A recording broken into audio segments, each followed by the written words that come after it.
అంతకంతకు ఎలక్ట్రిక్ వాహనాలు పెరిగిపోతున్నాయి. ఇందుకు తగ్గట్టుగానే ఈవీల ఛార్జింగ్ తిప్పలు పెరుగుతున్నాయి. ఇటీవల కాలంలో చోటు చేసుకుంటున్న పరిణామాలు గతంతో పోలిస్తే ఇటీవల కాలంలో ఈవీ వాహనాల ధరల్లోని వస్తున్న మార్పులు, పెరుగుతున్న బ్యాటరీ సామర్థ్యాలతో ఈవీ వాహనాలను కొనుగోలు చేయాలన్న ఆలోచన అంతకంతకు పెరిగిపోతుంది. దీంతో భారీగా ఎలక్ట్రిక్ వాహనాల కొనుగోళ్లు జరుగుతున్నాయి.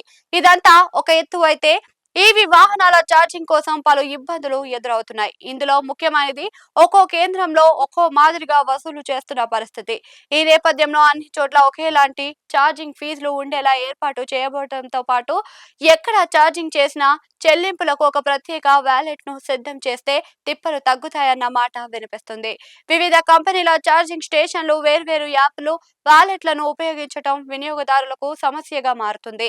దీనికి బదులుగా అన్ని కంపెనీల ఈవీ స్టేషన్లను చెల్లింపులు ఒకేలా చేసేందుకు ప్రత్యేక వ్యాలెట్ ను సిద్ధం చేయాలన్న యోచనలో తెలంగాణ ప్రభుత్వం ఉంది. దీనిపై కసరత్తు జరుగుతుంది. నిజానికి ఈవీ స్టేషన్లు భారీ ఎత్తున ఏర్పాటు చేయటంతో పాటు వాటన్నిటిని అనుసంధానంగా చేసేందుకు వీలుగా వ్యాలెట్ ఏర్పాట్లను చేస్తే ఈవీ ఛార్జింగ్ వేళ చెల్లింపులు మరింత సులభంగా అవుతాయి.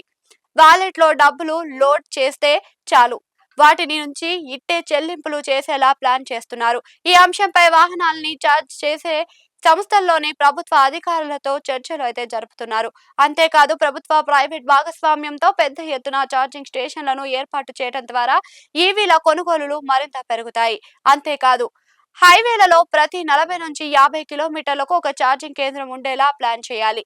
అన్ని ఛార్జింగ్ స్టేషన్లను ఇంటర్ కనెక్ట్ అయ్యేలాగా యూనిఫైడ్ పేమెంట్ సిస్టమ్ ను ప్రవేశపెట్టడం చాలా అవసరమని చెప్పాలి.